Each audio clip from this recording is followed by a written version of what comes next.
Theme parks have rides and roller coasters that take up a certain plot of land. When the park runs out of space and wants to build a new attraction, they have to figure out which ride they are willing to sacrifice for this new attraction. And I wanted to take a look at this evolution with many different examples.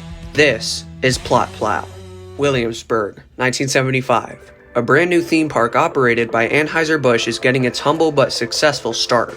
Busch Gardens The Old Country sees 31,000 attendees during its first weekend. This new theme park is dedicated to celebrating countries around the world like England, France, and Germany. It is in the Oktoberfest section of the park, added in 1976, that we find the two major opening day roller coasters, which are Die Wilde Katze and Glissade. Glissade's land plot will be our primary focus. This coaster was manufactured by well-renowned German manufacturer Schwarzkopf, who sold these jumbo jet models like the wind over the 70s. These rides were designed to have thrilling drops and intense turnarounds, but most of all, they were designed to be portable. Glissade was no exception, but its 10-year run at the park was quite respectable for its kind, but in 1985 it was sent to the neighboring country of Mexico. The coaster, now known as Tornado, made a trip to one park in Guadalajara from 1993 to 2001 and one in Mexico City. It was there where it was finally taken down permanently, with its last year of operation being in 2019. Going back to Williamsburg, after Glissade left in 1985, the plot of land did not receive much attention until 1996. This is when Wild Izzy opened at the park. While this does look like any regular Wilde Maus, Busch Gardens landed a sponsor with the 1996 Olympics in Atlanta. But at the dawn of the 1997 season, the name and sponsor were both taken out.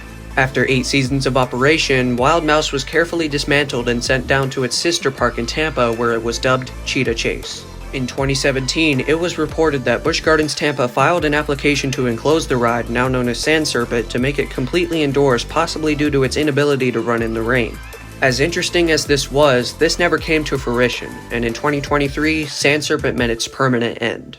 In the same season that Wild Maus was announced to be relocated, Busch Gardens Williamsburg filed an application for a 40,000 square foot area with a max height of 80 feet or 24 meters. This indicated that a replacement for Wild Maus was on the way, and in May 2005, the park announced Curse of DarKastle.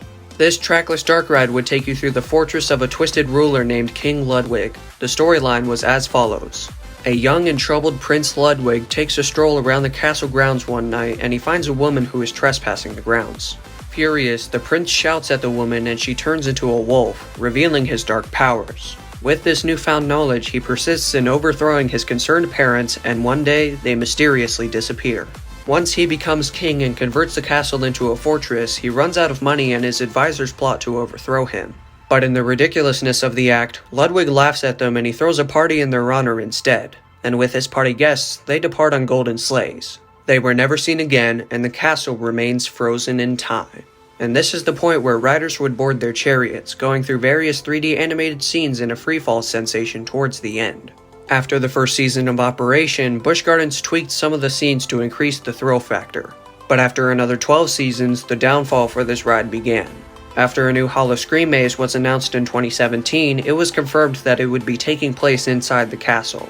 However, the ride itself would not be touched, and there were screens used for the haunted house. This arose some speculation and anticipation that Curse of DarKastle would be getting new screens, as the older ones were blurry and outdated, but this never came to be, and in January 2018, it was announced that the ride would be closed for good without a last rides event. The reasons of closure were listed as high maintenance costs and low ridership, but SeaWorld's financial issues and the ride's licensing problems likely influenced this decision. After the decision was made to take out Curse of DarKastle, this plot of land did not see much action at all other than holding a few seasonal events. Having hosted 3 major attractions, this was the least amount of attention the area got since it was walled off between the removal of Glissade and the addition of Wild Maus. But this all started to change in the summer of 2022 when black track and supports were spotted on site behind Alpengeist and near Das Festhaus. And in September of 2022, Busch Gardens Williamsburg announced DarKoaster. This new snowmobile expedition would take you through the same dangerous castle via dark tours to investigate a mysterious supernatural force. The world's first all-indoor straddle coaster finally opened to the public on May 19, 2023, and has since received mixed opinions. Some people praised the quality design of this attraction, while others criticized the small amount of theming and lack of reasonable capacity. And if you ask me, I agree with the latter.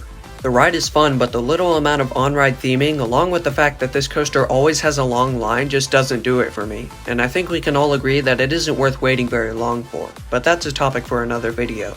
So in summary, this plot of land in Busch Gardens Williamsburg has truly seen a lot. From swooping turns to wild rides to all indoor attractions, it's honestly fascinating how much history this compact piece of a vast theme park holds. And it's safe to say that there are likely quite a few more interesting ways that park officials will use this plot in the future. So that's about it. Thank you all for watching the premiere video of this series, and feel free to stay tuned for more installments coming soon. Signing off for now, this has been Storm, and I'll see you coaster lovers next time.